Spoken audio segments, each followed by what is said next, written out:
And then there's a new spamming technique where you actually insert prompts in your content.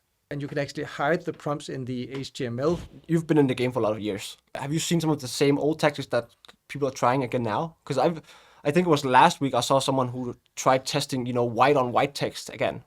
Yeah. As a trick, like try to trick these LLMs and AI.